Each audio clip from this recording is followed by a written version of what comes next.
Welcome to the chill, as literally. Hey guys, go ahead and dim the lights, maybe grab a blanket or a cup of something warm. Preferably not pine needle tea, unless you want the full 19th century frontier experience. Because tonight, we're heading into the high frozen world of the early Rocky Mountain settlers. Those slightly unhinged, frost-bitten dreamers who thought, you know what would be a great idea? Let's build a log cabin on a cliff and try not to die. This is the story of how people, mostly broke, stubborn and wildly optimistic, decided to settle in one of the most unforgiving mountain ranges on Earth. And somehow survived winters that could turn a steaming mug of coffee into a block of ice before you could say, manifest destiny. So, get cozy. Because tonight we're not chasing gold or glory. We're just trying to make it through a 6-month snowstorm in a drafty cabin with no plumbing, no Wi-Fi, and a bear problem the size of Colorado.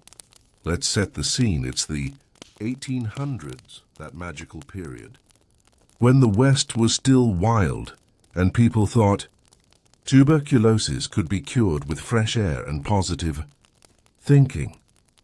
The Rocky Mountains stretched out like a jagged spine across the continent, massive, cold, and very good at killing anyone who didn't respect them. By the mid-19th century, word had spread that the Rockies were full of promise of gold, of open land, of a new start, basically everything a restless settler could want, if they ignored the small details like food scarcity, avalanches, wolves, and the occasional case of scurvy. Thousands of settlers, miners, and families packed up everything they owned, which usually meant a wagon, a few oxen, and a deep sense of misplaced optimism, and headed west. Some came through the Oregon Trail, others drifted north from Santa Fe or up from the plains, and when they finally reached those mountains, they realized, oh, right.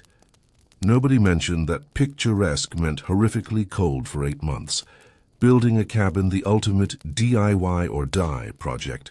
So there you are. You've arrived in the Rockies. It's late autumn. You're standing in a valley surrounded by peaks that look like giant frozen teeth. The wind is already whispering things like, you should have stayed in Missouri. Step 1, build a cabin before winter eats you alive. The problem? There's no Home Depot. There's just you, a rusty axe, and about 20 trees that do not want to be turned into walls. Early settlers usually went for log cabins, mostly because logs were literally the only building material available. The general method was cut down trees, drag them into a pile, realize you have no idea what you're doing, keep going anyway because, well, dying of exposure sounds worse. A typical cabin might be about 12 by 14 feet, just enough space for a bed, a stove and several existential crises. Logs were stacked horizontally and notched at the corners to lock together. Between the logs they stuffed mud, clay, or, if they were desperate, moss and animal hair to block the wind. Spoiler, the wind still got in. Windows were a luxury. Glass was rare and expensive, so people used greased paper, animal hide, or just nothing. A hole in the wall worked fine, as long as you didn't mind frostbite on your eyelashes. And the roof? Usually bark, sod, or wooden shingles, which had about a 50-50 chance of collapsing under heavy snow. So yeah, sleep tight. The stove, the only thing between life and popsicle. If you've ever wondered how people stayed warm in a mountain winter without central heating, well, they didn't, really. They just tried to survive around the fire. The wood stove was the center of the universe. It cooked the food, heated the room, and served as the social hub, the pioneer version of Netflix. Settlers burned anything that would catch fire. Pine, oak, aspen, even dried animal dung when wood ran out. The fire never went out. Not ever. Because if it did, it might take hours to get it going again, and by then your toes would have turned to tiny historical artifacts. Most families took turns through the night keeping the fire alive, one person feeding wood while everyone else tried to sleep under a mountain of blankets and old coats. But the stove came with risks. If you closed the damper too tight, the cabin filled with smoke. If you left it open, sparks might set your only shelter on fire. It was a delicate dance of survival, warmth versus suffocation versus spontaneous combustion. Food, a slow march toward culinary despair. Now, food. If you think frontier cuisine sounds romantic, homemade bread, roasted venison, hearty stew. Let's correct that image right now. A lot of the time, food was whatever you had. In early winter, maybe some dried beans, salted pork, and cornmeal. By February, maybe a bit of flour and an old potato that had seen better centuries. Settlers preserved meat by salting or smoking it, hung it in the rafters and prayed it wouldn't mold. If they were lucky enough to hunt, venison, rabbit, or elk made things better, briefly. If not, it was boiled corn mush again. Fresh vegetables? Almost mythical. People got creative. Tree bark soup wasn't unheard of. Neither was pine needle tea, which, yes, actually has vitamin C, so it might have saved a few from scurvy. And then there was the joy of snow water stew, basically melting. Snow with a pinch of salt and pretending it was broth, because sometimes pretending was all you had. Clothing, the early version of layering. Let's talk about winter fashion. Yeah, frontier. Edition, picture this. Wool, leather, fur, and about 12 layers of please don't freeze to death. Men usually wore wool trousers, shirts and coats, often patched together from whatever scraps they could find. Women had long wool dresses, petticoats and shawls, which were basically portable blankets. Buffalo hides and fur coats were prized. If you had a buffalo robe, you slept wrapped in it, wore it outside, and probably used it as a door at night. Gloves were optional until frostbite made them mandatory. And shoes, well, shoes were rare luxuries that fell apart after one season of snow and mud. Some settlers stuffed them with straw for insulation. Others just wrapped their feet in rags and hoped for the best. It wasn't fashionable, but it was survival. Social life in a cabin that smelled like smoke and desperation. So you've got your cabin, your stove, your salted pork. What now? Well, mostly waiting. Settlers spent long, dark months doing what humans do best when trapped indoors. Complaining, sewing, telling stories, and occasionally contemplating why they ever moved there in the first place. Letters were rare. Neighbors were sometimes miles away, and visiting them in deep snow was a full-day expedition, involving snowshoes and blind optimism. Games helped. Cards, checkers, and riddles passed the time. People read the Bible, or the same old newspaper from 3 months ago. Music was common, fiddles, harmonicas, or just singing to fill the silence. For families, it was a strange mix of closeness and cabin fever. There were no private rooms, no escape from each other's breathing. If someone snored, coughed, or complained too much, well, tough luck. You were all stuck there until April. Animals, friends. Food or both animals were essential. Horses, oxen, cows, and dogs especially.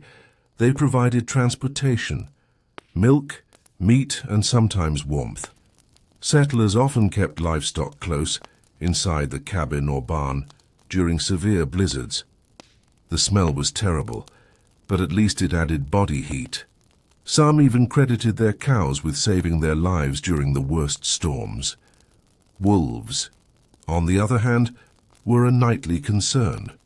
They rarely attacked people directly, but they'd circle cabins at night, drawn by the smell of livestock or trash. Settlers described hearing howls echoing through the valleys. Eerie, endless reminders that civilization hadn't quite reached these parts yet. Winter health. Or, we're all a little bit sick. If you got sick in a mountain cabin, good luck. Doctors were miles away, and medicine was mostly homemade. Colds, frostbite, and rheumatism were constant. Settlers relied on herbal remedies, pine sap, willow bark, peppermint tea. Anything that might help. Sometimes it did. Sometimes it just tasted bad. Frostbite was treated with snow, yes, snow, or by slowly warming the skin near the fire. For serious cases, well, sometimes the frostbitten bits just fell off. The 1800s were not gentle times, and yet somehow people endured. They raised families, built small towns, survived. Because the weirdest thing about those Rocky Mountain settlers wasn't how often they suffered. It's how many of them kept doing it on purpose. Each spring, when the snow melted and the world thawed out, they'd step outside, look at the battered little cabin that had kept them alive and say, well, that wasn't so bad. Then they'd build another one. Let's drift to the next chapter. In the next part, we'll move a little deeper into the Rockies and meet the gold miners, trappers, and frontier families who took hard living to an art form. Because if you thought surviving winter in a cabin was tough, wait until you meet the people who chose to spend it in a frozen mining camp at 10,000 feet. Hey guys, welcome back. Still awake? Hopefully not too awake. Let's keep drifting west deeper into the mountains, where the air gets thinner, the nights get longer, and the people, well, let's just say sanity wasn't a top priority. Tonight, we're climbing up to the high mountain mining camps of the 1800s, little clusters of wooden shacks clinging to frozen slopes, filled with dreamers, drifters, and men who hadn't bathed since the Buchanan administration. This is the next chapter in our slow, snowy story, how people survived the Rocky Mountain winters while chasing gold, and why so many of them thought freezing in a tent full of dynamite was a fair price for maybe finding a nugget the size of a thumbnail. The lure of gold, hope, greed, and hypothermia. It all started in 1859, the Colorado Gold Rush. Word spread fast that gold had been found in Cherry Creek, near what would become Denver. By spread fast, I mean that within a year, thousands of people dropped everything, farms, families, responsibilities, and started walking, riding or crawling west. They called it Pikes Peak or bust, and bust was not just a figure of speech. Most of them didn't make it to Pikes Peak at all. They stopped somewhere along the way, pitched a tent and decided, hey, close enough. And soon, the mountain valleys were dotted with makeshift towns. Central City, Leadville, Black Hawk, Georgetown, names that still echo faintly in the wind today, like the ghost of a gold pan. But winter, as always, was waiting. The mining camps, less boomtown, more frozen ant colony. Picture this, you're at 10,000 feet in the Rockies. The air is so thin that your lungs wheeze like a harmonica. The snow drifts higher than the rooftops. Now build a town there. That was the situation in places like Leadville and Silver Plume, mining camps that sprang up overnight, full of rough cabins, saloons, and an alarming number of men with shovels and poor life choices. In summer, the camps buzzed with energy. Pickaxes rang against stone. Streams were panned for flakes of gold dust. Supplies came up the mountain on mule trains. Whiskey flowed like optimism, endlessly and irresponsibly. But when winter came, everything stopped. The passes closed under snow. The mule trains disappeared. And suddenly hundreds of miners were trapped in half-finished cabins, with dwindling food and a new understanding of regret. The tents and cabins of the gold camps cabins in the mining camps made frontier homesteads look luxurious.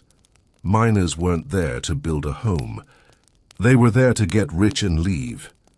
So cabins were often just logs slapped together, or even rough stone dugouts half buried in the hillside. Cheap insulation, minimal effort. Some didn't even bother. Canvas tents lined with pine boughs were considered acceptable housing, as long as you didn't mind waking up covered in frost. Inside there might be a cot or a pile of blankets, a stove, if you were lucky, and a few tools leaning in the corner. One miner's journal from 1861 described his cabin as 8 feet square, smoky, cold, and infested with mice, the size of baked potatoes. Comfort wasn't the goal. Survival was, and even that was sometimes optimistic. Mining through the winter. The madness of it, you'd think people would stop mining when the snow got 6 feet deep and the ground froze solid. You'd be wrong. Some miners refused to quit.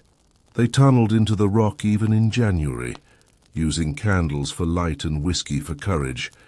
Frozen water lines made washing ore nearly impossible, so they stored it, giant piles of rock waiting for spring. Others just spent the winter repairing tools, dreaming about striking it rich, and slowly turning into historical popsicles.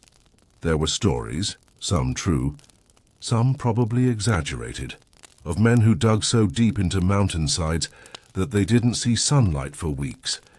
When they finally came out, they blinked at the snow like confused groundhogs. Mining was dangerous even in good weather. In winter, tunnels collapsed, lamps went out, air turned foul. If you survived the cave-ins, there was still frostbite, isolation, and boredom to finish the job. But again, hope, that tiny, stubborn, irrational hope, kept them going. Because somewhere under all that frozen earth, there had to be gold, food in the camps, gourmet by rock and salt food.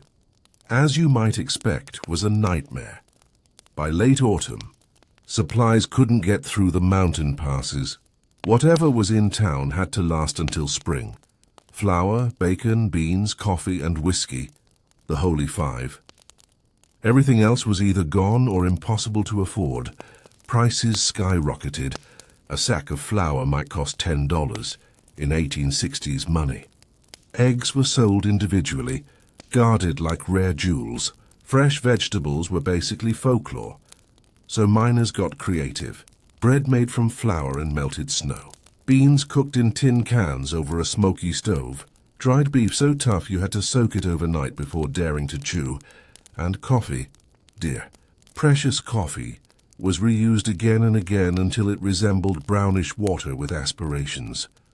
A miner in one camp wrote, "We live on beans, bacon, and bad luck," which could honestly be the slogan for the entire century. The social scene, snowed in and stir-crazy, when you lock hundreds of half-mad men together in a frozen valley for months, you don't exactly get wholesome community spirit. Winter in a mining town was quiet, tense, and slightly smelly. Work stopped, but boredom didn't. Saloons stayed open, technically, though the whiskey supply ran low. So did the patience of the bartenders. Card games could last days. Arguments over mining claims turned into brawls. And once in a while someone just packed a sled and tried to leave, usually never to be seen again. Entertainment came in the form of singing, storytelling, and the occasional visiting preacher trying to convince everyone that gold wasn't worth eternal damnation. It didn't usually work. Still, there were small kindnesses. Men shared food when they could, patched each other's boots, kept the fires going. One miner wrote, "We take turns watching the stove, so at least one man stays warm. It's a strangely human detail, the quiet cooperation that happens when survival depends on it." Women and families, rarer, but tougher contrary to the usual image of all-male mining towns. A few women did live up there, and they were, without exaggeration, tougher than the mountains themselves. Some were wives following their husbands into the wilderness. Others ran boarding houses, laundries, or small taverns. They cooked for dozens of miners, tended to the sick, and somehow managed to keep sanity in places where most men barely managed basic hygiene. Children, when present, lived small but vivid lives. They played in the snow, learned to read by firelight, and grew up thinking blizzards were just part of normal life. It's said that some miners shared their food with nearby families during shortages, one of those rare moments where hardship made people kinder instead of crueler medical care, the DIY disaster. If you got sick or injured in a mountain camp, you had three options: wait it out, ask the local doctor, who was probably a blacksmith with a saw. Whiskey, always whiskey. Frostbite, pneumonia, and dysentery were the holy trinity of mountain misery. Frostbite was treated with snow again, whiskey and optimism. Pneumonia was treated with blankets and more whiskey. Dysentery. Well, good luck. Actual doctors were rare and expensive. Medicine came in tins and bottles labeled Miracle Tonic, usually a mix of alcohol, herbs, and things you definitely shouldn't drink. Still, people believed. Because belief, even in snake oil, was better than despair. The cabin fever. Phenomenon modern people get cabin fever after 2 days without Wi-Fi. Imagine 3 months trapped in a smoky shack with 6 other people, minimal ventilation, and snow piled to the roof. That was real cabin fever. People grew restless, paranoid, even delusional. Arguments flared over tiny things: who used too much firewood, who snored too loud, who ate the last scrap of bacon. Some journals mention men wandering out into snowstorms to get fresh air and never coming back. Others just stopped talking, staring into the fire for days. It was psychological warfare waged quietly against boredom and isolation, and somehow most survived it, though they came out a little stranger. Spring, the great thaw, and the great smell. When the first hints of spring arrived, a drip of water from the eaves, a patch of dirt under the snow, it was like being reborn. Cabins opened up. People stumbled outside, pale as ghosts, blinking in the sunlight. The air reeked of smoke, old meat, and humanity. But it was warm. Snowmelt turned paths into rivers. Mud swallowed boots. But nobody cared, because the mountains were alive again. The miners rushed back to work, swinging picks, sluicing streams, shouting with renewed determination. Supplies came up the passes. Whiskey returned. And everyone pretended they hadn't just spent 4 months debating whether to eat their boots. The unspoken truth: most never found gold. Here's the gentle tragedy of it all. For most of those men there was no treasure, no rich vein, no big strike. They spent years digging, panning, freezing, and hoping, and when the gold rush finally faded, they left behind a landscape full of abandoned shacks and half-dug tunnels. But in a strange way, that failure built the West. Mining camps became towns. Supply routes became roads. Cabins became homes. And the people who stayed, who traded pickaxes for plows, would go on to shape the mountain communities we know today. So, when you see an old cabin crumbling in a rocky mountain valley, its roof caved in, its logs silvered by time, it's not just a ruin. It's a monument to human stubbornness, because someone once stood there in a blizzard, wrapped in rags, holding a shovel, and thought, yeah, this'll work. Hey guys, welcome back. If you're still with me, go ahead and pull that blanket up a little higher. We're heading into another long, cold night in the 1800s Rockies. This time we're not following gold fever or mining madness.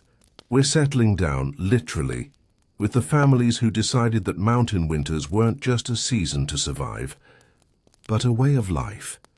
Because for every miner who packed up and left when the snow melted, there were settlers who stayed, who built homes, who raised kids and cattle, and quietly accepted that winter would always be, well, a personality trait. So tonight, let's slip into the slower rhythm of mountain life, where every chore was survival, every sunrise was earned, and every drafty cabin creaked like it had opinions.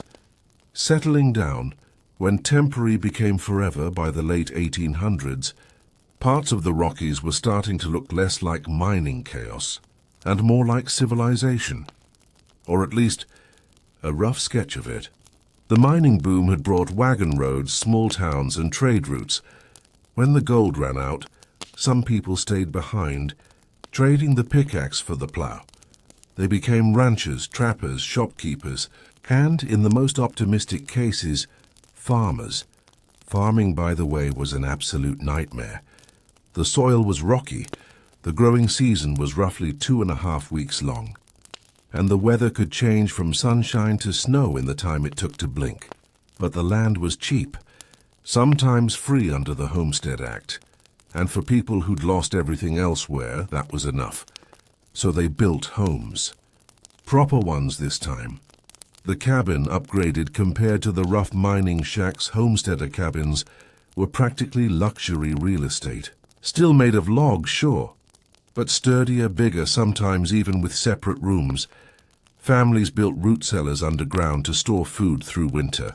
They added lofts for sleeping, small barns for animals, and if they were feeling fancy, a porch that looked out on a view of snow-covered misery. Inside, life revolved around one big black iron stove. That was the heart of the house. Heat, cooking, and general socialization all in one. Everything smelled faintly of smoke, stew, and damp wool. The walls were decorated with whatever survived the journey west. Maybe a clock that barely ticked, or a picture from back east, curling at the edges from the cold. It was humble, but it was home. Daily life in the deep freeze in the Rockies. Winter wasn't a season, it was an occupation. Every day had a routine, no matter how bleak the weather got. Mornings started before sunrise. Someone had to get the fire going, usually whoever drew the short straw the night before. Then came feeding the animals, breaking ice out of the water troughs, milking cows, and trying not to lose feeling in your hands. Breakfast might be cornbread, oatmeal, or on a good day bacon. Everyone ate quickly, hovering near the stove like it was the last warm thing on earth. The rest of the day was a slow grind of chores, mending harnesses, splitting firewood, repairing tools, spinning wool, or teaching children with whatever books survived the trip west.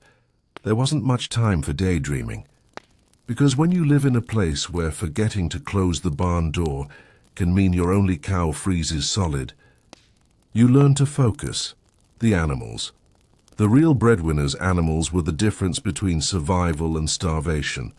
Cows gave milk, butter, and occasionally meat. Chickens provided eggs, unless they froze, which happened more often than you'd think. Horses and oxen were the engines of daily life, hauling wagons, plowing fields, or dragging firewood. During blizzards, animals were often brought into barns, or even into the cabin itself. It sounds extreme, but honestly, body heat was body heat. Imagine sharing your living space with 2 cows, 3 goats, and a chicken that refused to stay quiet. That was a real winter night for some settlers. And weirdly enough, it worked. The smell wasn't great. The sound wasn't either. But at least everyone woke up alive. Winter food storage. The art of not starving. Gracefully, one of the main winter skills every frontier family had to master was food storage. Because once the passes closed, whatever you had was it. Root vegetables like potatoes, carrots and onions were buried in cellars or barrels of sand. Meat was salted, smoked, or hung in cold sheds, where it froze solid until spring. Butter was packed in crocks of brine. Fruit, if they had any, was dried or turned into preserves. Little jars of summer saved for the bleakest months. And flour. Oh, flour was sacred. Running out of it was a genuine crisis. Bread, biscuits, and dumplings were the backbone of mountain cuisine. Meals were simple but comforting. Stews, cornbread, fried potatoes, beans, and occasionally pie, if someone was feeling optimistic.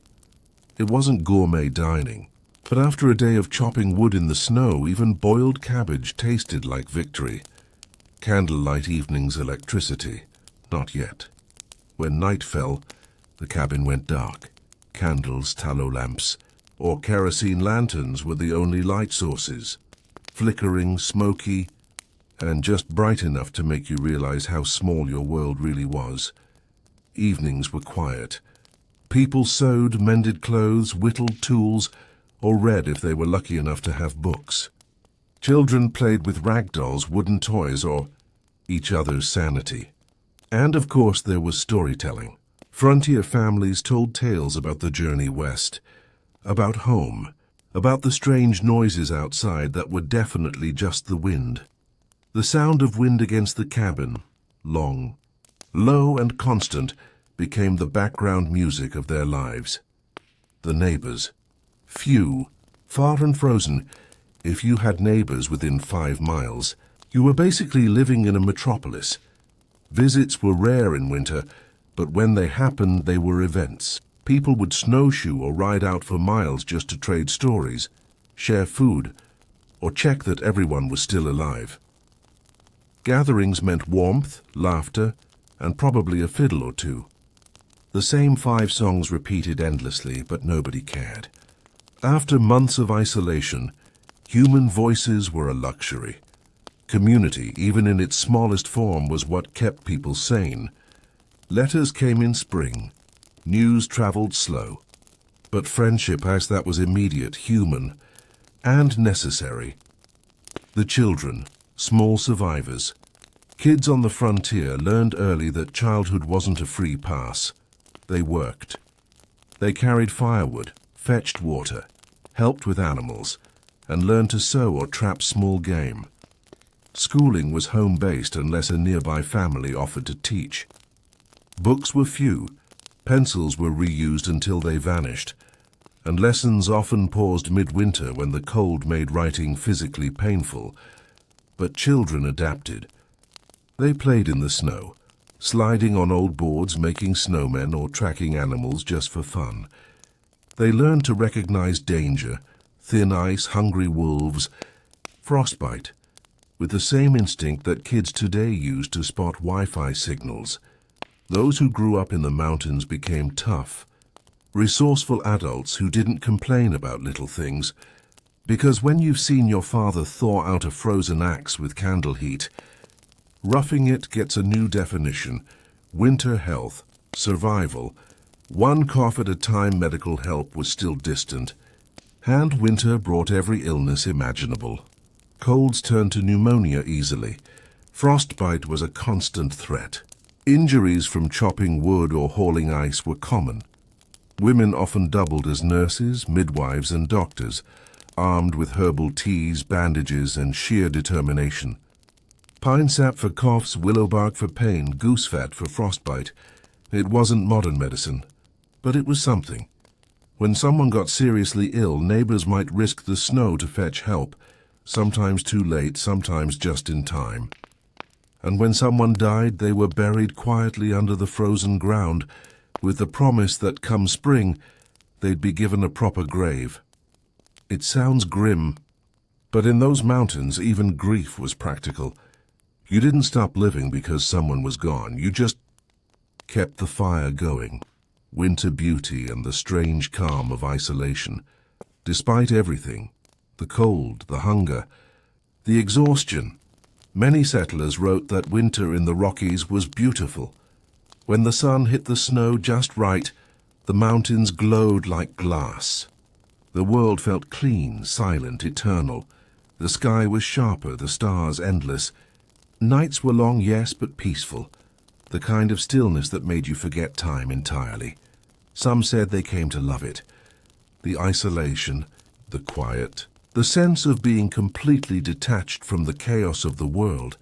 There's a journal entry from 1873 that reads, "The wind howls and shakes the walls, yet I am content. The fire crackles, and I hear the slow breathing of my children. Outside the snow buries the earth. Inside there is peace." It wasn't luxury. It wasn't comfort. But it was something deeper. The satisfaction of surviving in a place that didn't want you to. The first signs of change by the late 1800s. Things were shifting. Railroads were creeping through the mountain passes. Towns were getting post offices, schools, and stores that sold more than salt and regret. Life got a little easier. Not easy, but easier.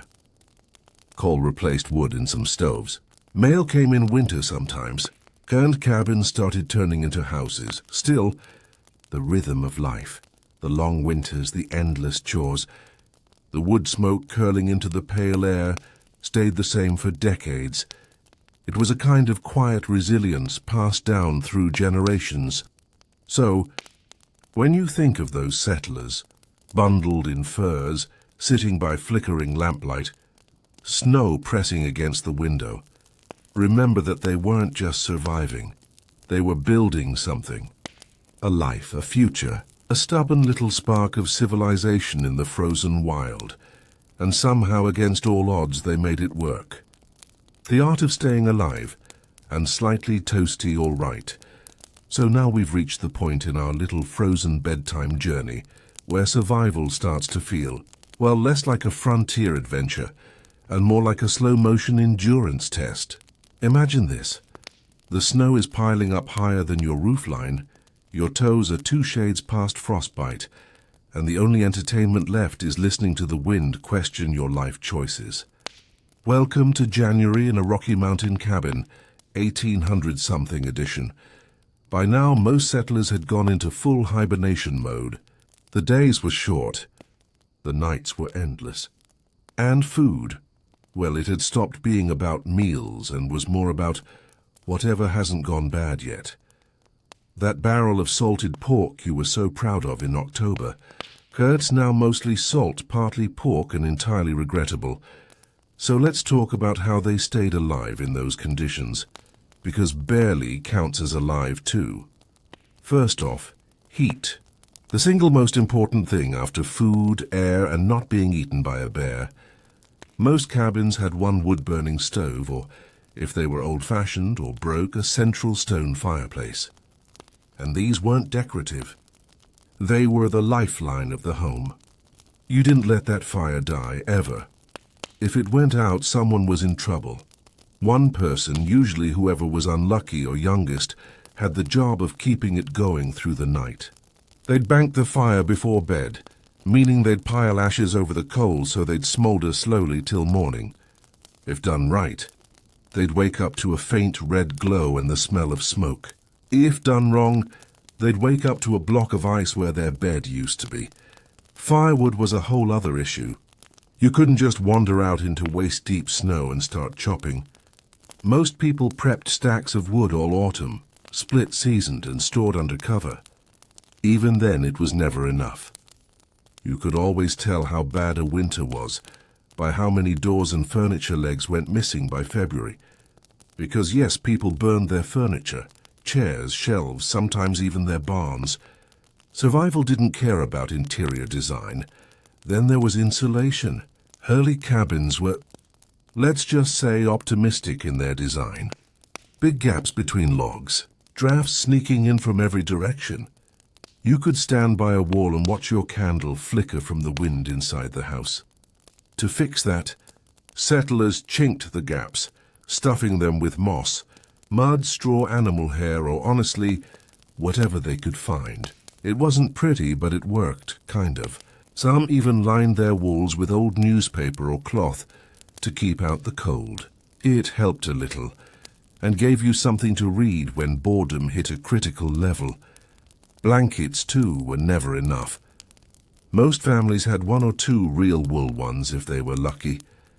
Otherwise, they used animal hides, buffalo robes, deerskins, or patched-together quilts that had seen better decades. Everyone slept together, sometimes literally in the same bed, to conserve warmth. Privacy was a luxury that froze to death early in the season. Food, by this point, was a fragile situation. Remember the root cellar? If the temperature dropped too low, even that could freeze. So people got creative. They made stews that could last several days, reheating the same pot again and again. Meat was salted, smoked, or dried into jerky. Bread was often a rare treat, because flour ran out fast. And yeast didn't exactly thrive in -20 conditions. Cornmeal mush, hardtack, and beans were the winter diet of champions. It wasn't glamorous, but it kept you vertical. Sometimes a lucky hunter might bring in fresh game, a rabbit, maybe a deer if fortune smiled.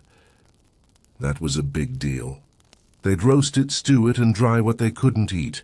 But if you were truly desperate, there were stories of dogs gone missing, of rats that suddenly became meat. Let's not linger there. It's bedtime, not survival training. And then, of course, there was sickness. Cabin fever wasn't just a phrase. It was a legitimate seasonal condition. Imagine being cooped up with the same handful of people for months, breathing smoky air, sharing a bed and eating the same beans every day. Sanity became flexible. Coughs, fevers, and frostbite were constant companions. Medicine was whatever you had on hand, mostly herbs, whiskey, or prayer. If someone got seriously sick, the odds weren't great. You couldn't exactly summon a doctor through 10 feet of snow. People did what they could. Hot poultices, boiled bark teas, or maybe some of that questionable homemade remedy that burned like fire going down. But sometimes, all you could do was keep them warm and hope for spring. Yet amid all that freezing misery, there was also something strangely peaceful. The world was silent. The snow absorbed every sound. Nights were long, still, and if you were lucky enough to have a window that wasn't frosted solid, lit by starlight so bright it almost hurt to look at, you could sit by the fire, listen to the logs crackle, and for a brief moment, forget that civilization was 1,000 miles away. Children made games out of nothing, shadows on the wall, counting cracks in the ceiling, carving small toys from firewood scraps. Adults told stories, read from a worn Bible or almanac, or simply sat in silence, half asleep and wrapped in whatever warmth was left. Life slowed to a crawl. You learned patience because time didn't move fast enough to notice otherwise, and every day, like clockwork, came the morning routine. Breaking ice in the water bucket, coaxing the fire to life, checking the livestock if you had any, and then waiting for the sun to do its minimal job. There was no schedule, just survival tasks on repeat. Some settlers wrote in their diaries about counting days till March, like prisoners ticking off marks on a wall. And yet, they endured. Somehow. They endured because that's what frontier people did. They adapted even when it was miserable. They didn't have a choice. If the snowstorm lasted 2 weeks, you rationed. If your chimney collapsed, you rebuilt it with frozen hands. If someone died, you buried them shallow because the ground was too hard and moved on, coldly, literally and emotionally. Let's drift now to one of the most bizarre realities of those winters, the smell or lack thereof. Cabins didn't exactly have ventilation. With smoke, sweat, wet fur, and weeks of cooking, the air became dense, tangible even. Visitors often described the smell of an occupied cabin as rich, which is frontier politeness for something between burnt bacon and damp socks. Bathing was rare. You couldn't waste precious heat or water, so most people just didn't. Maybe a sponge bath now and then, but that was about it. Clothes were worn until they could practically stand on their own. Lice common, fleas practically roommates, but again, nobody cared. You were alive. That was the bar. Hygiene could wait till the thaw, and so the weeks crawled on. The snow kept falling, and yet somehow the cabin didn't feel quite so hostile anymore. It became home. Imperfect, smoky, freezing, but safe. Within those log walls, people laughed, quarreled, dreamed, and survived. And when the first crack of spring sunlight finally hit the door, when ice began to drip from the eaves and the first birds dared to sing, it must have felt like rebirth. You'd step outside, blinking, half-starved and pale, but alive. The mountains would still be there, towering and indifferent. But you'd made it through. Another winter down. Another story to tell. When the thaw came, mud, floods, and the first breath of spring, so after months of feeling like human popsicles, the first signs of thaw finally arrived. Not suddenly, not dramatically, just quietly. The way most important things happen out there. The wind softened. The sunlight turned a little more golden. Snow didn't crunch anymore. It sighed under your boots. And one morning, you'd wake up to the sound of dripping. Real honest-to-goodness dripping.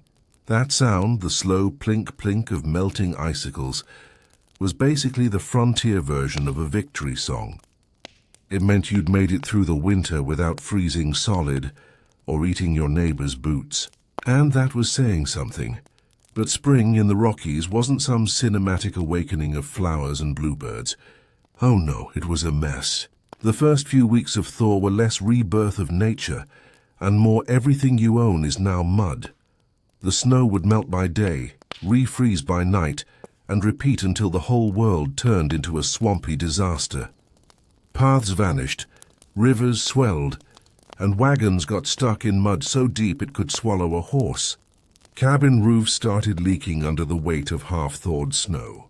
Sometimes entire structures just gave up and collapsed, flattened under months of packed ice, finally deciding gravity was real again, and those cellars full of carefully stored food.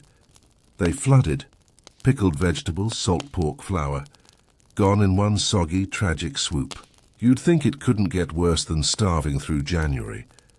But watching your last jar of beans float away was its own kind of heartbreak. Still, spring meant movement.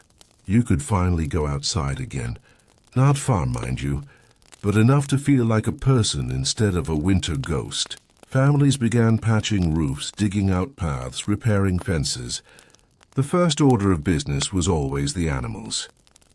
If you had cows or chickens that somehow survived the freeze, you celebrated them like royalty. And then came the cleanup. Everything was damp, broken, or half frozen. Tools rusted, barrels warped, and the cabin walls, those lovingly chinked patched logs, started to ooze moisture, like they were crying from exhaustion. Which honestly was fair.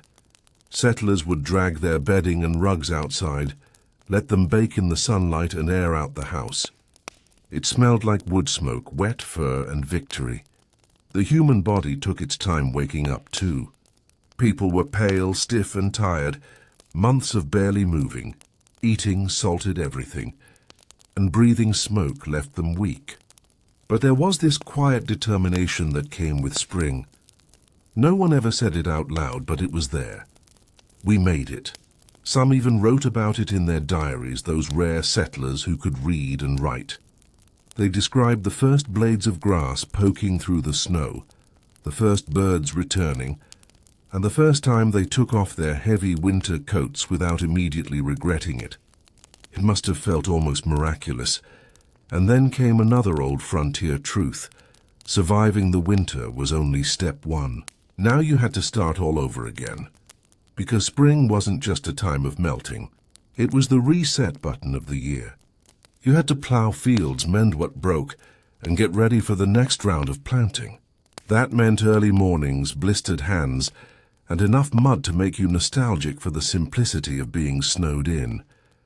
The men went back to clearing land and fixing wagons. The women cleaned, cooked, and started seeds on windowsills or in little wooden boxes by the fire. Kids, finally free to run outside, turned feral within days, tracking mud through the cabin and bringing home frogs like little chaos agents. And the mountains? They didn't care. They loomed over everything, still half covered in snow, watching this human scramble with silent amusement. Then came the rivers. Melting snow from higher elevations meant floods, sudden, unpredictable, and often devastating. One warm afternoon could send a surge of icy water roaring through a valley, taking fences, firewood, and occasionally entire barns with it.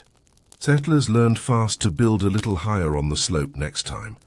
But for all the danger, those same floods also brought new life. The soil, rich with melted minerals, was perfect for planting. And as soon as the ground could be worked, they began. Corn, potatoes, beans, maybe a few hardy vegetables. Each seed represented hope that the next winter might be a little less miserable. There was also trade again. As the trails cleared, fur trappers, mail carriers, and traveling merchants began to appear, like migratory birds with bad manners and better stories. Someone might show up at your cabin door with coffee, sugar, or news from back east. Maybe even a new tool or a tin of tobacco. Imagine that moment after months of isolation when a stranger's voice echoed across the valley. You'd rush out, probably half-dazed, and greet them like they were family, 'cause in a way they were. Out there everyone was kin by survival. These visits were also the settlers' link to the world beyond the snow. They'd hear about distant towns, political nonsense, gold rushes, or wars they hadn't known were happening. And then, of course, they'd trade gossip about whose cabin didn't make it through the winter, which, admittedly, was the frontier version of small talk. The emotional shift was real, though. The world felt bigger again. You could breathe air that didn't taste like wood smoke.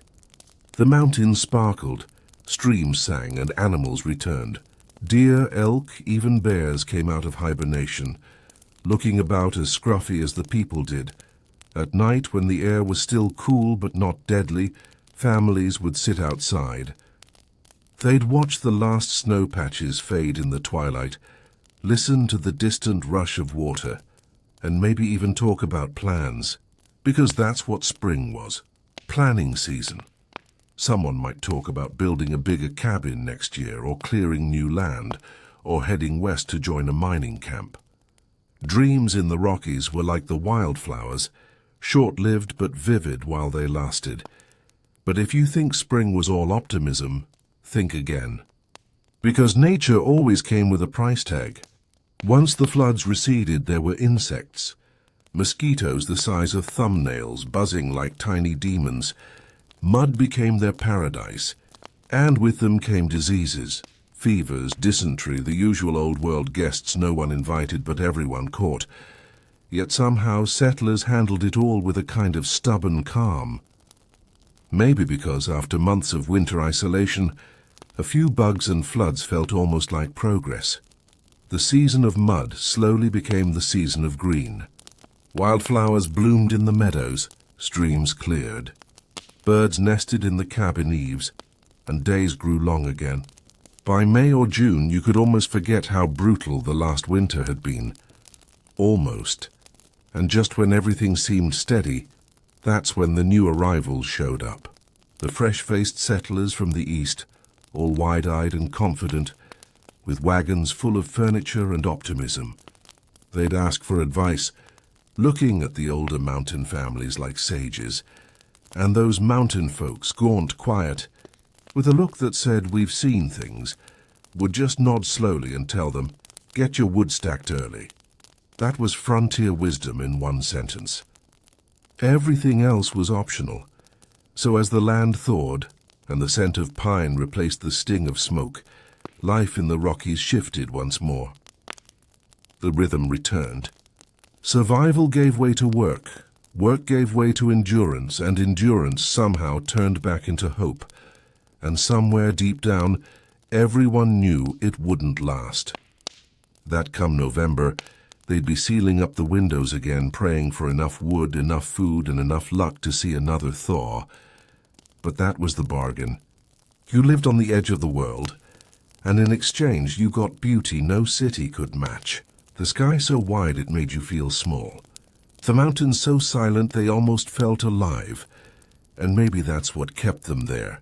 Not comfort, not wealth, but that quiet feeling that they were part of something raw, eternal, and a little bit mad.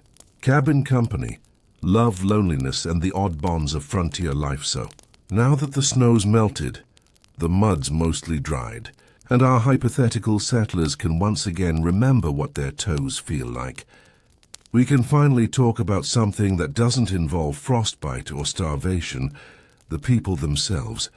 Because for all the chopping wood, hauling water, and fighting nature that frontier life demanded, The hardest part of all might have been the silence, the sheer deafening aloneness of it all out there, tucked between mountains so tall they could block the sun until mid-morning.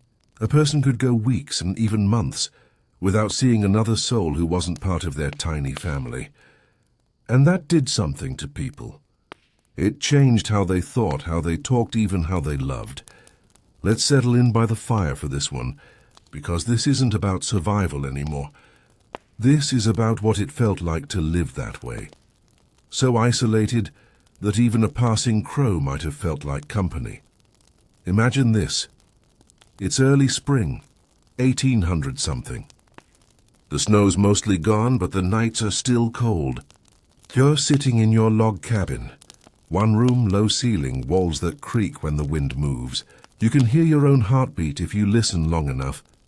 You share the space with your spouse, a couple of kids, maybe a dog, maybe a goat who thinks he's a dog. You've seen the same faces every day for 6 months. You've heard every story, every snore, every complaint. There's no escaping it. No, I'm going for a drive to clear my head. The only thing outside is wilderness.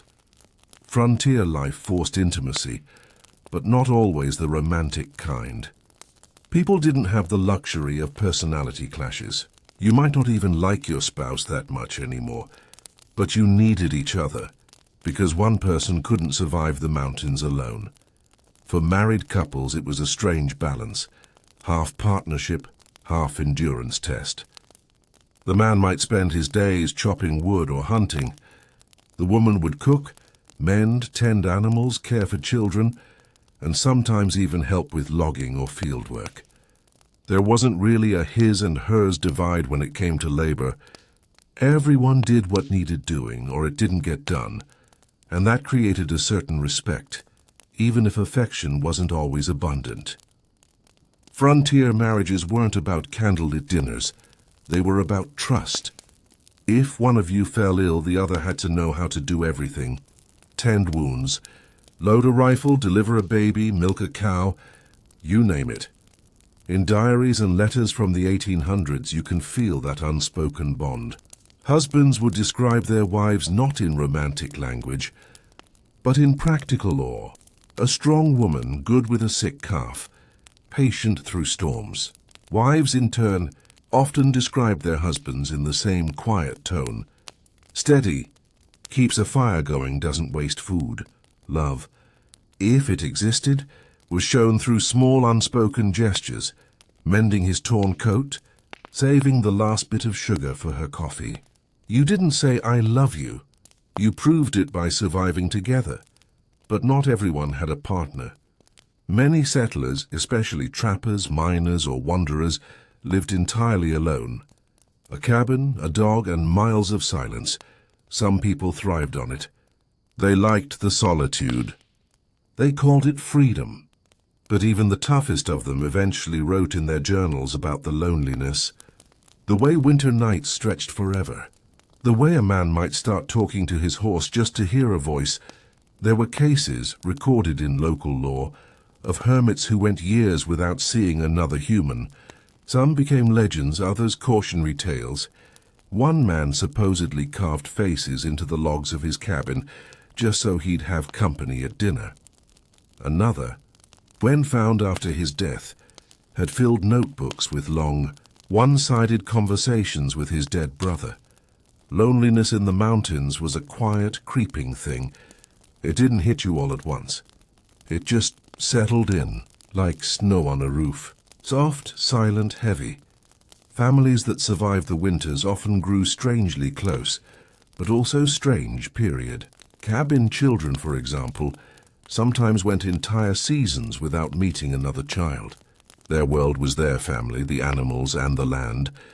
When travelers visited, kids would hide behind furniture, not from shyness, but from disbelief that other humans existed. Those who did grow up in remote cabins became resourceful, clever, adaptable, sometimes oddly mature. But they also carried a certain quietness into adulthood, the kind that never really left. They'd learned from an early age that words were precious, And silence could be a kind of company. And then there were the neighbors, if you could call people living 10 miles away neighbors. Frontier relationships were odd. You might not see someone for months, but if their barn caught fire, you'd drop everything and help, because that's just what you did. Isolation bred a kind of fierce community spirit. Settlers depended on each other, even if they barely knew one another. A family might travel miles through mud and snow just to deliver a bag of flour to someone whose supplies ran out.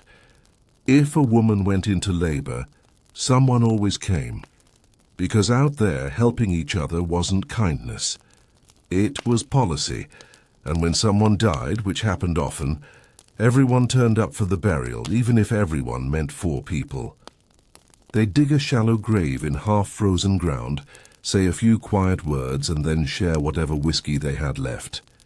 Death wasn't dramatic. It was just part of the rotation.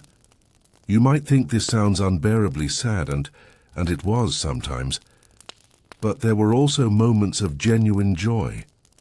Music, for instance, was a lifeline. A fiddle, a harmonica, or even someone who could sing half-decently was treated like treasure. On long nights, families would gather by the fire and play. Not well, necessarily, but with heart. There were dances, too. When the snow finally melted and a few cabins could gather, they'd clear out a barn, light lanterns, and dance until dawn. The music was rough. The floorboards creaked, but the laughter was real. It was the one time of year when people remembered they were part of something bigger than their own walls. And of course there were church gatherings. Tiny wooden chapels or just open-air meetings by the river. Religion for many wasn't just faith. It was the social glue. A sermon might last an hour, but the gossip afterward could stretch half the day.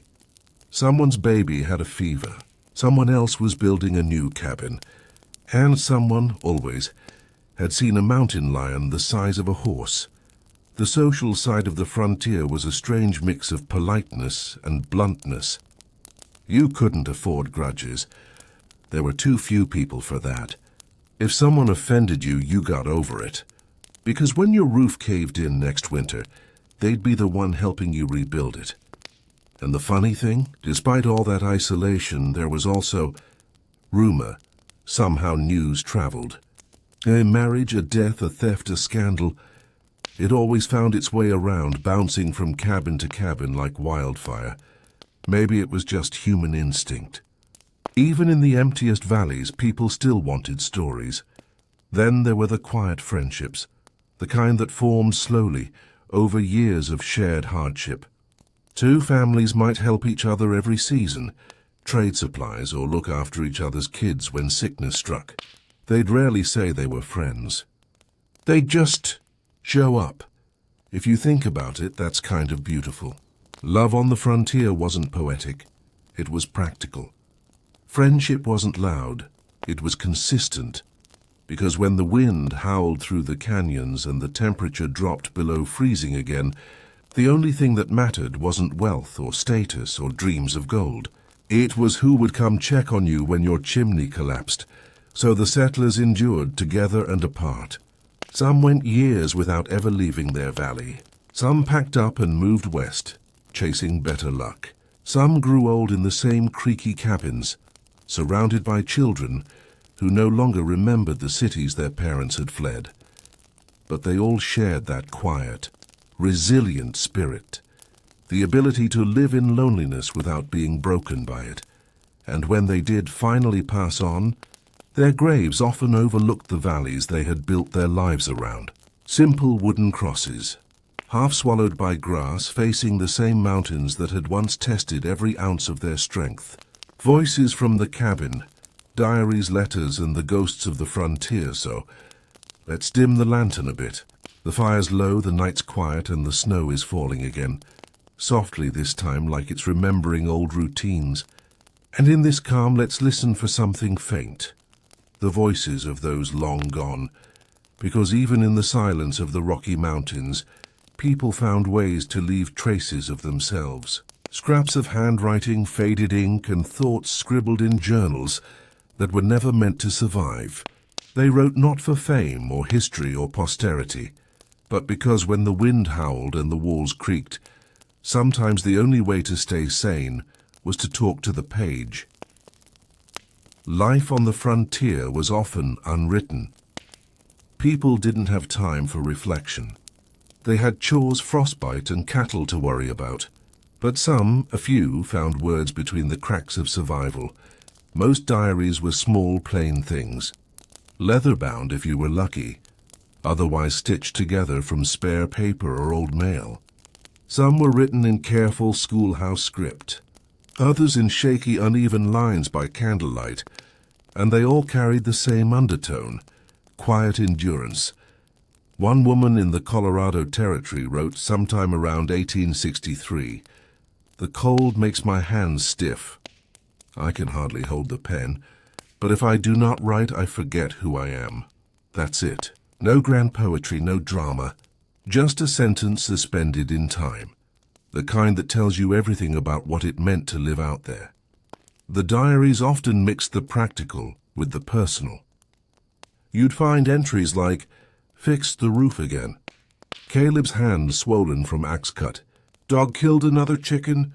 I think the baby's teeth are coming in." And then right below it, in the same handwriting, is something like, "Dreamed last night of my sister's garden back east. Woke crying. Snowed again today." That's the pattern. The mundane and the heartbreaking. Back to back. Because life in the Rockies didn't give you the luxury of separating them.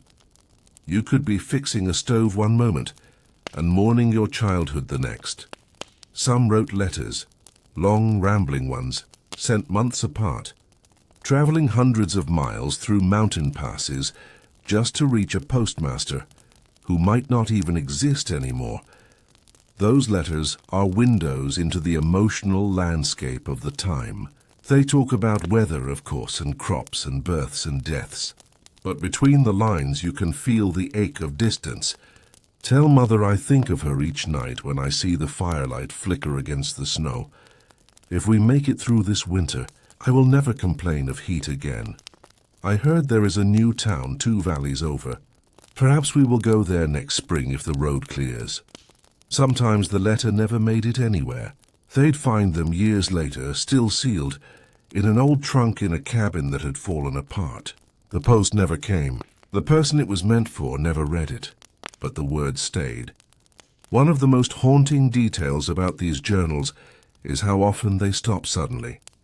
You'll be reading through months of careful entries. January 10th, very cold today. March 3rd, Caleb shot a deer. April 9th, river rising again. And then, nothing. No farewell, no explanation, just blank pages. You don't need to be a historian to guess what happened. Illness, accident, a bad winter. Maybe they moved, maybe they didn't survive to write again. The silence itself becomes the last entry. Not all the writings were grim, though.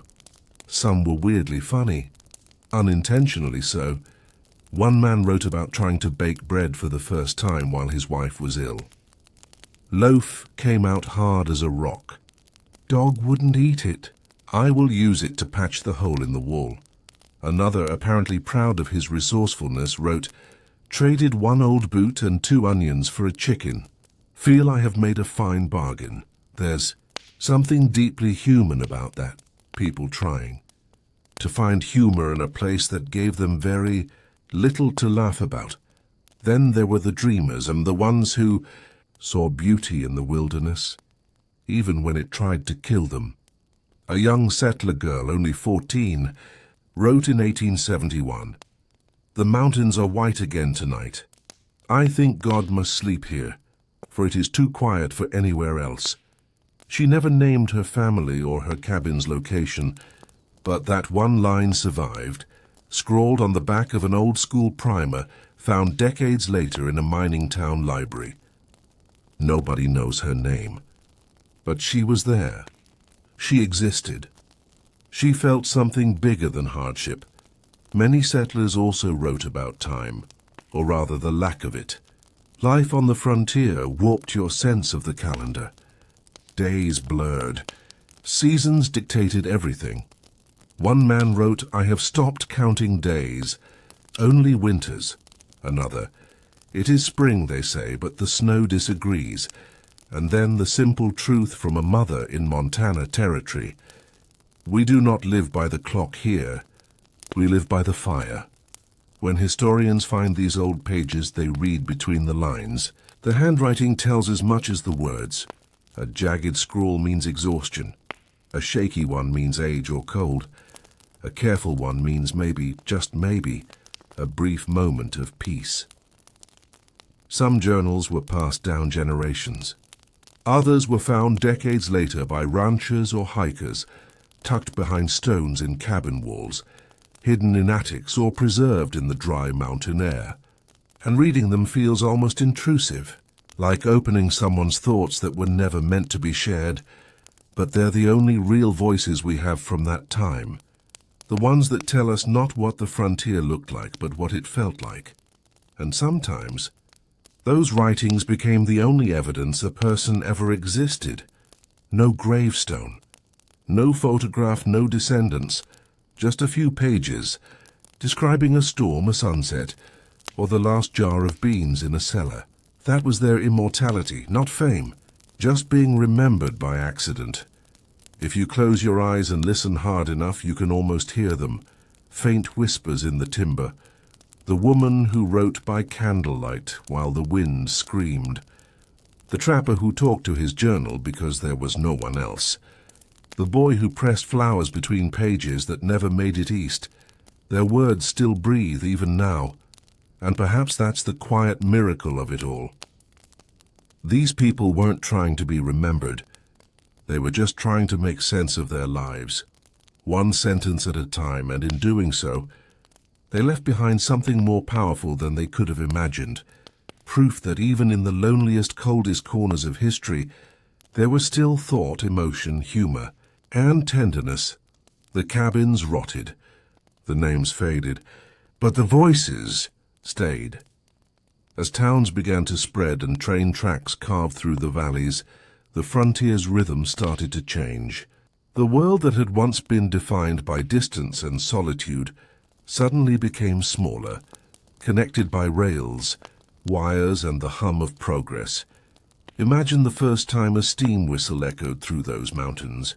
If you'd lived your whole life with nothing louder than wind, wolves, and wood chopping, that metallic shriek must have sounded like a visitor from another planet. Some people loved it, called it the song of civilization. Others thought it was the end of something sacred. Those who had come west for quiet, for space, began to feel crowded again. A miner from Idaho wrote around 1885, "The mountains were ours once. Now even they have schedules. There's something sad about that." These were people who had built their lives around the idea that time and distance were untamed. And now, suddenly, time was measured again, by train timetables and telegraph clicks.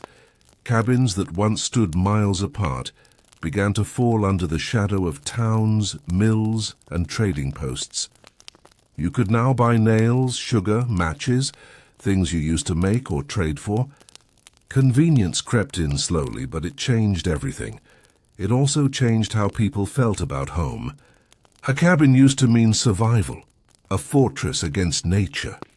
Now it started to feel temporary. A step before something bigger. Maybe a proper house in a town with painted windows and sidewalks.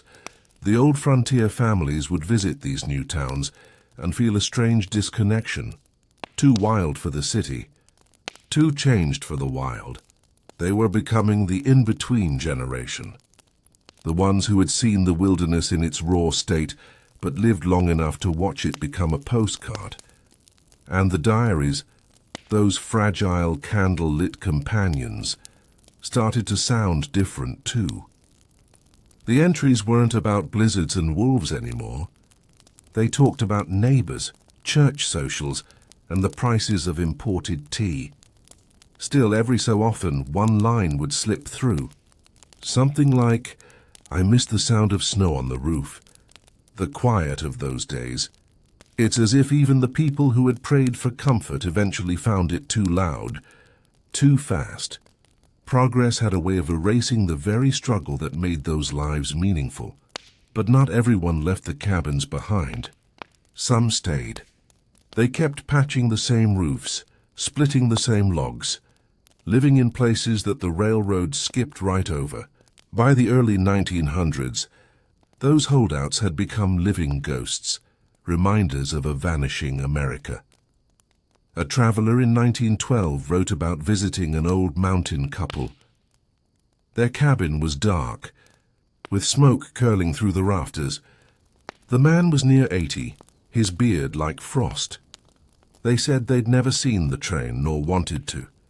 The valley was their world.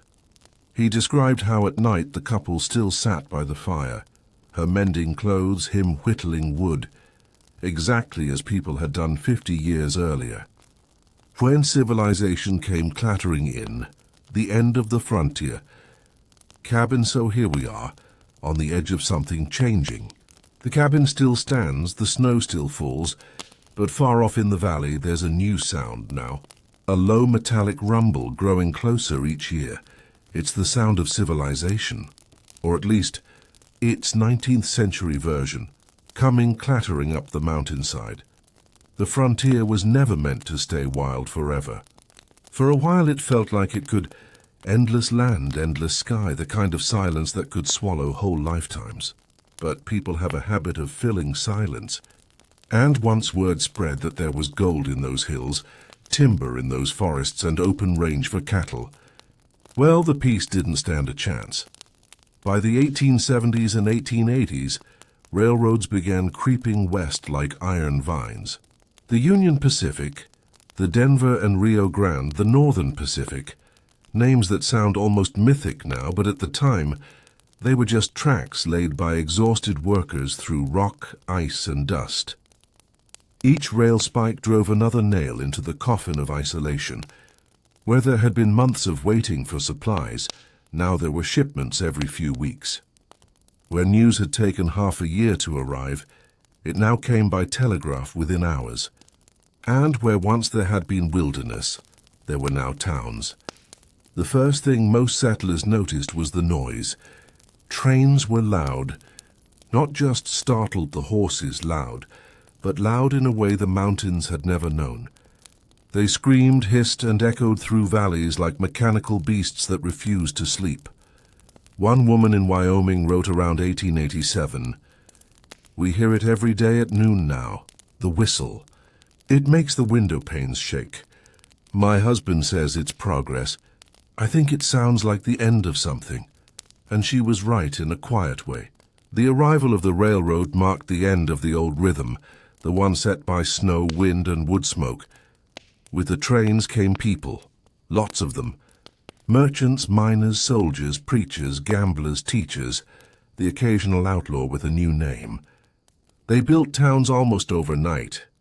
What had once been a handful of cabins became rows of wooden storefronts and rough-hewn hotels with names like the Mountain View or the Miner's Rest, which almost always had terrible views and even worse beds.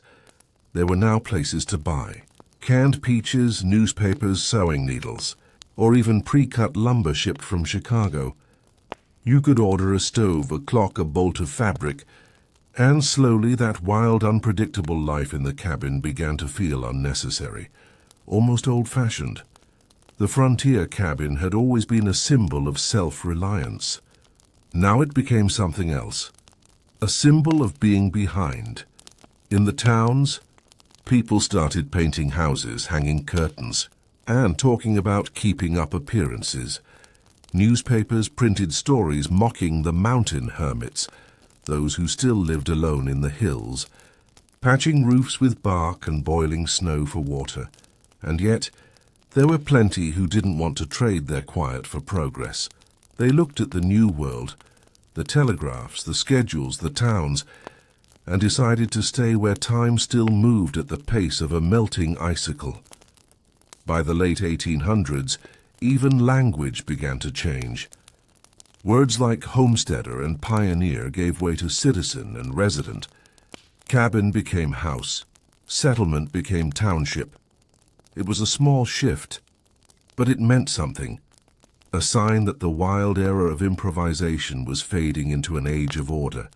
The mountain men who had once been legends now looked like relics. Writers from the East came through, sketching their portraits and calling them the last of their kind. Some settlers posed proudly. Others hated being photographed, said it stole their spirit, or maybe just their privacy. Either way, their world was slipping away in front of them, one photograph at a time.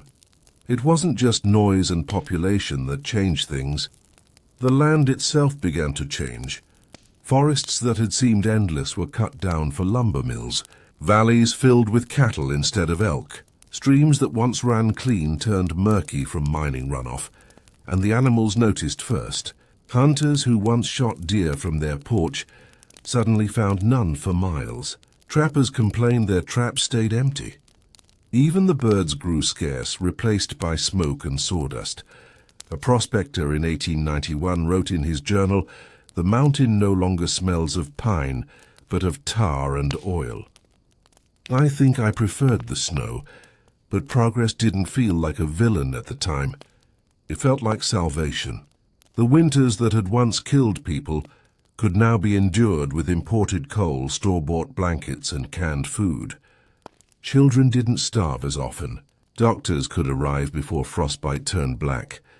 Churches, schools, and even libraries appeared, things unimaginable in the old cabin days. And yet in every story of gain, there was a loss quietly stitched between the lines, a loss of silence. A loss of isolation, yes, but also of intimacy with the land, with the seasons, with one's own heartbeat in the dark. The settlers had built their lives around endurance, and now endurance wasn't required. Comfort had arrived, and for some that comfort felt strangely hollow. By the turn of the century, the old log cabins became something you told stories about. Grandparents would point at a collapsing structure on the edge of town and say, "That's where we started." Children would wrinkle their noses, unable to imagine life without stoves or lamps or glass windows. A few cabins were kept standing out of nostalgia, turned into roadside inns or museums. Tourists came, asked silly questions, and took photos beside the fireplaces where people had once shivered through 10-month winters. Some even tried to live like pioneers for a weekend, then promptly went home complaining about how hard it was to light a fire. Progress had turned struggle into spectacle, and the journals, those quiet, personal testaments of daily life, started disappearing too. When people moved into towns, they stopped writing about survival and started writing about events. The tone shifted from "We are still alive" to "Mrs. Ellison visited for tea." Historians noticed the difference. The emotion was gone. It's not that life became easier. It just became more predictable. And predictability doesn't make for gripping diary entries. A historian once said, "The end of hardship is the end of wonder." Maybe that's why those old journals still hold power, because they were written in a world that demanded attention to every moment. Still, there were a few who refused to let the old ways die. They stayed in the hills long after the rest had left. People who didn't trust cities, or who just preferred trees to neighbors. By the early 1900s, they became the stuff of local legend. Travelers would tell stories about the old mountain men, or the snow women who lived alone, hunting and mending and talking to themselves. Sometimes they'd trade with passing hikers. Other times they'd vanish in the snow and never be seen again. No one wrote down their names, but they were there, the last flickers of that early lonely light. And so the story of the Rocky Mountain settlers didn't really end. It just faded. The cabins rotted, the people moved on, and the wilderness grew quiet again, though not the same kind of quiet. It was the quiet of memory now. The kind that sits in the corners of history, half forgotten but still breathing. If you walk through those mountains today, you can still find traces of them. A rusted hinge buried in the dirt, a stone chimney standing alone in a meadow, a worn horseshoe nailed to a log that's long since turned grey, and if you stop long enough, if you let the modern world fall away, you might just hear something faint. Not words exactly, more like the feeling of a life lived against the odds.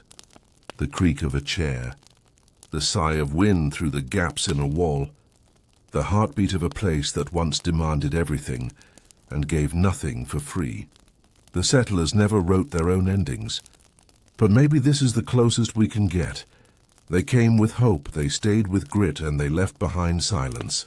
And even now, when the trains have stopped whistling and the forests have grown back, that silence still speaks. Not loudly, not clearly, but softly, like snow falling on an old roof somewhere high above the valley. The ghosts that stayed, echoes of the frontier in modern memory, all right. Let's settle back into the quiet. The fire's low again, the embers pulsing like the heartbeat of a story that refuses to go out. Because even though the people are gone, and their cabins have long since collapsed under snow and time, the mountains still remember them, in small, patient ways. This part isn't about the settlers themselves anymore. It's about what they left behind. Not the walls or tools or faded journals, but the mood of the place. The echo that lingers when human noise disappears. It's the ghost of the frontier, and it's not haunting in the way you'd think. No rattling chains, no tragic wails in the night, just presence, like the air itself still holds its breath, remembering the sound of axes, boots, and the whisper of prayer before a storm. Every mountain range keeps its ghosts differently. In the Rockies they hide in the snowmelt, the pine resin, the hollow wind that slides through abandoned valleys. Sometimes they appear as stories, half-truths passed around campfires or scribbled in dusty local archives. A traveler in the 1920s wrote about stumbling across an old homestead near Gunnison, Colorado. It was nothing but a skeleton of logs and a broken stove, but he said it felt lived in, like someone had just stepped out for firewood and might return any moment. He camped nearby that night, and in his journal he wrote, "The silence was so complete that I could hear my heartbeat echo off the trees." I began to think perhaps the cabin could hear it too. There's something strangely comforting about that, as though the land itself remembers company and still listens for it. By the early 20th century, the frontier had become a kind of myth. Books and movies turned it into a romance, all courage, grit, and adventure. But the real version, the one written in sweat and frostbite, faded behind nostalgia's curtain. People in cities like to imagine the old cabins as cozy retreats, a roaring fire, coffee on the stove, snow gently falling outside. Few remembered that those same fires once struggled to stay lit, that coffee froze in the pot, and that the snow outside often meant hunger and fear. History softened the edges. It always does. The gritty reality of the settlers was replaced by the postcard version, the noble pioneers who tamed the wilderness. Though honestly, if you'd asked the wilderness, it probably would have said, "I'm fine, thanks. Didn't need taming." But for all the romanticization, there's still something magnetic about those ruins. People keep finding their way back to them. Hikers, photographers, dreamers, people who want to touch the past without quite stepping inside it. You can find websites now cataloging old cabins across Colorado, Montana and Idaho, coordinates, photos, even restoration projects. Some enthusiasts rebuild them board by board, using traditional tools just to feel what it was like. Of course, they usually drive home afterward, have a hot shower, and post about it online. But still, the impulse is there. Something in us still wants to know what it meant to live that quietly, that simply, that close to the edge. Some of those restored cabins are turned into ranger stations, hiking shelters, or educational sites.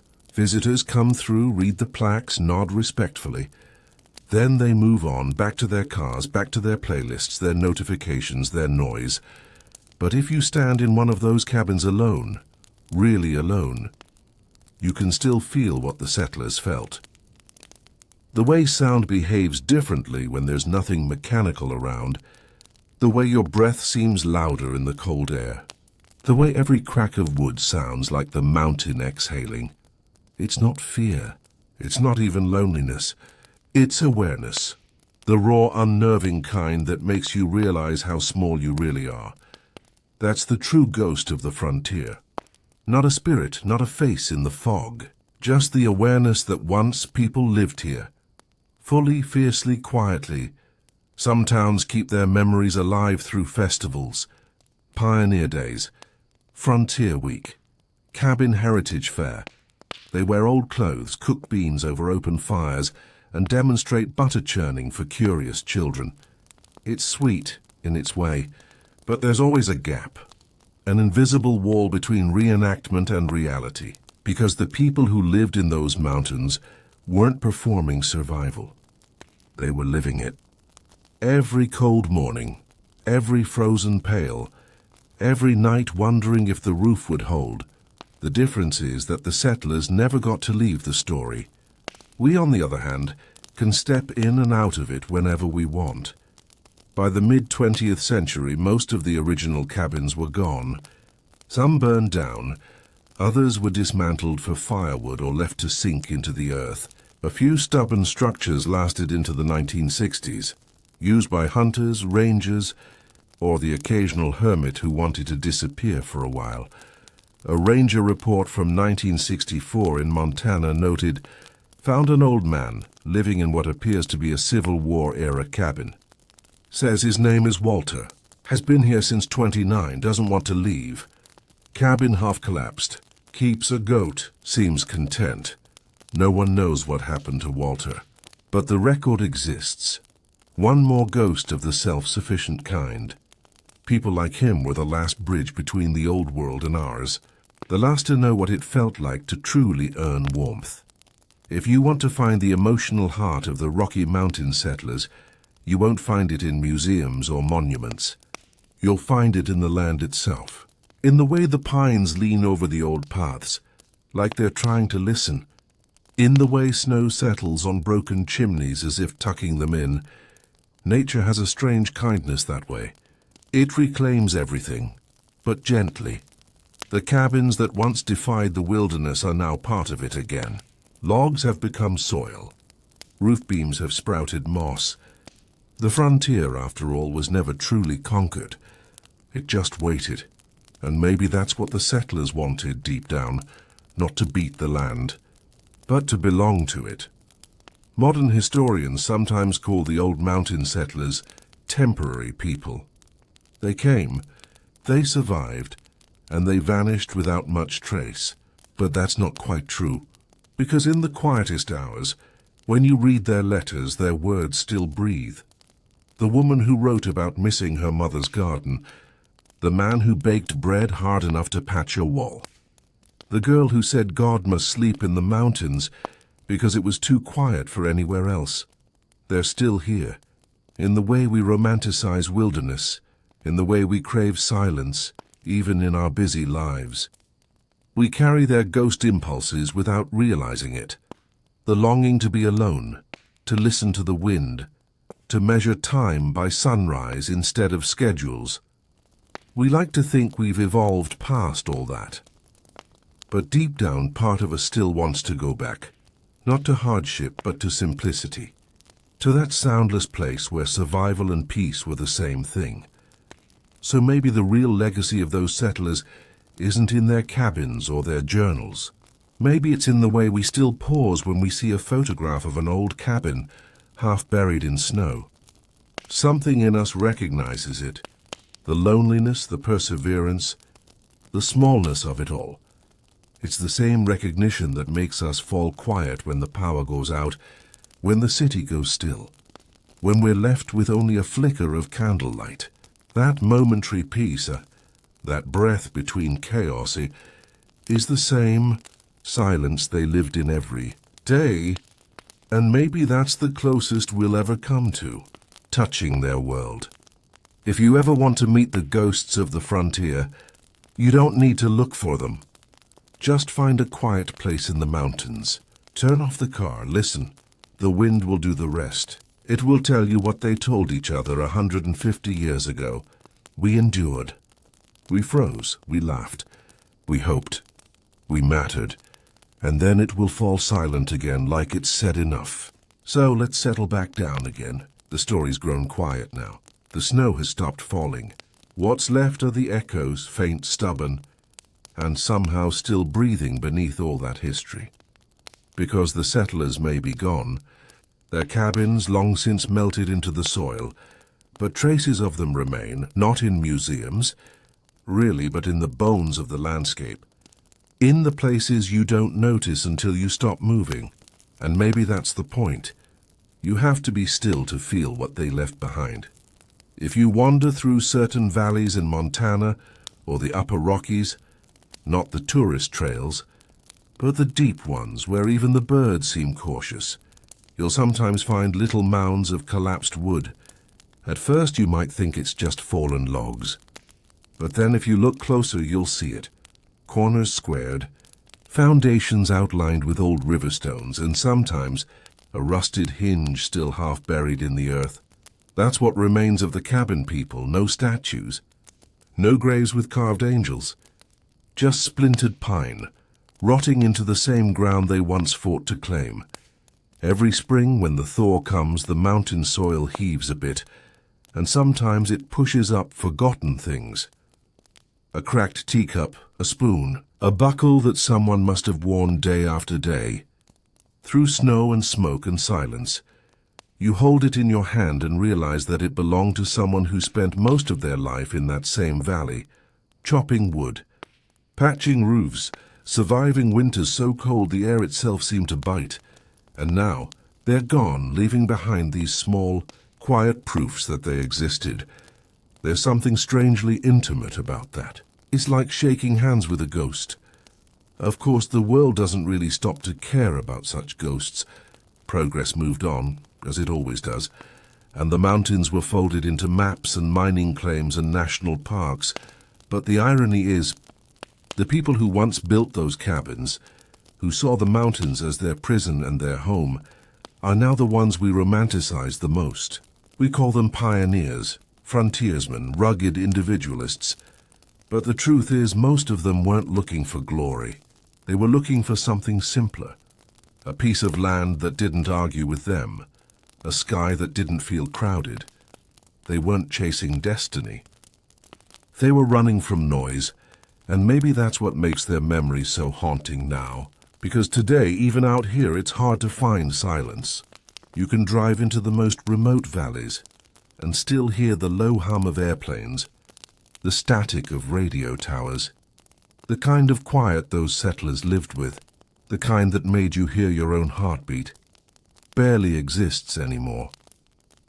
And yet when we think of them, it's that silence we envy. Funny, isn't it? They called it loneliness. We call it peace.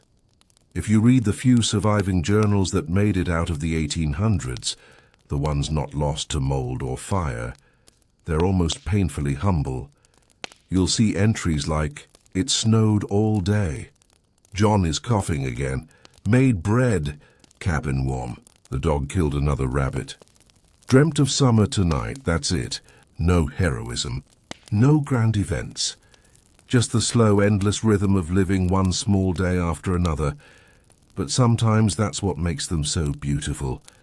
That quiet endurance." They weren't trying to change the world. They were just trying to stay alive inside it. And yet for all their effort, history mostly forgot them. When the cities grew, when the railroads carved through the wilderness, when the maps turned blank spaces into grids, the cabin people disappeared between the lines. The new generation wanted progress, not reminders of how fragile comfort once was. So the old cabins were left to collapse, their wood reclaimed by snow, moss, and time. But Sometimes after a heavy rain or in the long evening light, you can still see the outlines. You can almost picture the smoke rising from a chimney, the sound of an axe splitting wood, the faint hum of someone humming while mending a torn sleeve. It's all still there, faintly layered in the earth's memory. There's a spot in northern Colorado, high up near an old mining road, where one such cabin stands half intact. Locals say it was built around 1869. The roof's long gone, and a tree now grows right through the center of the floor. When hikers come across it, they often leave little offerings, coins, bits of pine cones, sometimes handwritten notes. Nobody knows why it started. Maybe it's just a quiet ritual. But if you look closely, you can see something carved into one of the remaining beams. It says, "Still here," just 2 words. Faded, rough, but clear enough to read. Maybe it was a joke. Maybe it was desperation. But somehow it feels like the perfect ending to that whole chapter of human stubbornness. Still here. That's what history really is, when you strip away the dates and the names and the fancy words. It's a collection of people whispering, "We were here." And the Rocky Mountain settlers whispered it with every log they split, every candle they lit, every winter they survived. We don't remember their names, but their endurance built something bigger than memory. It built a feeling. That strange aching quiet you sense when you look out at a snow-covered valley and feel like someone's still watching. That's them, still here. And so if you ever find yourself out there, far enough that your phone loses signal and the only sound left is wind, just pause. Listen. Because in that moment, you're standing inside the same silence that kept those settlers alive. You're breathing the same cold that used to sting their lungs. And for a few seconds, you're sharing the same kind of peace they earned the hard way.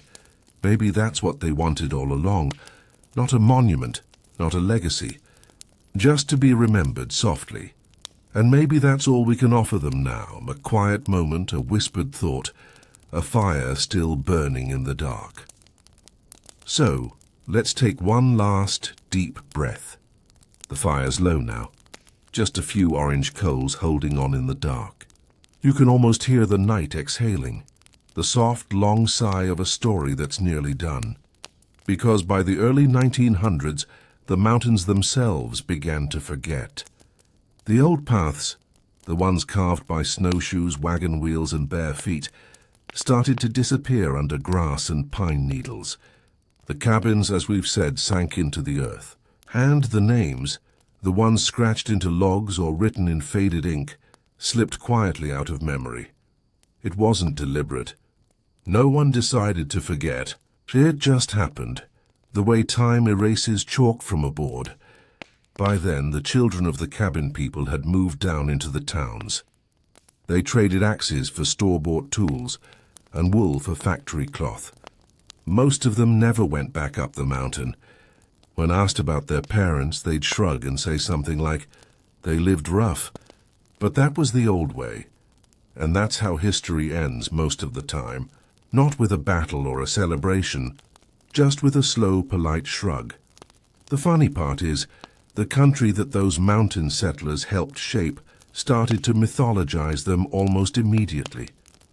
Within a generation, the frontier became a storybook. All courage, grit, and open skies, pain, hunger, frostbite, those were edited out. Instead, the cabin became a symbol, a place of purity, simplicity, moral backbone. The good old days, when people worked hard and kept their word. Never mind that most of those good old days were filled with blizzards, infections, and weeks of eating nothing but beans. But nostalgia has terrible eyesight. It only sees what it wants to see. By the 1920s, Hollywood had discovered the West, and once that happened, the old mountain life was repackaged, polished, dramatized, and served to audiences who'd never felt cold beyond a movie set. In those films, the cabins always looked clean. The women wore neat braids. The men looked rugged but photogenic. There were sunsets, guitar songs, and a surprising amount of teeth whitening for people supposedly living without toothpaste. It was, in short, beautiful nonsense, but comforting nonsense, and that's how the real frontier, the one of cracked hands and endless snow, began to fade into folklore.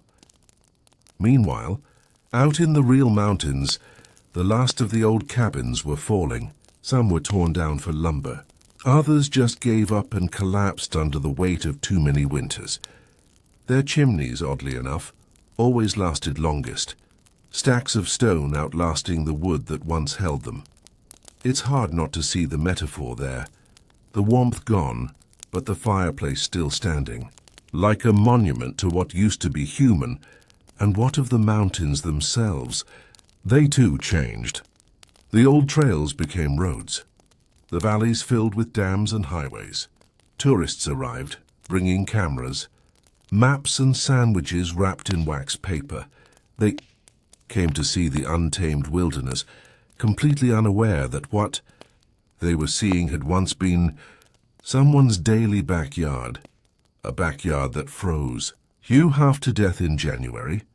You can almost imagine the ghosts of those settlers standing nearby, arms crossed, watching someone take a selfie beside what used to be their outhouse.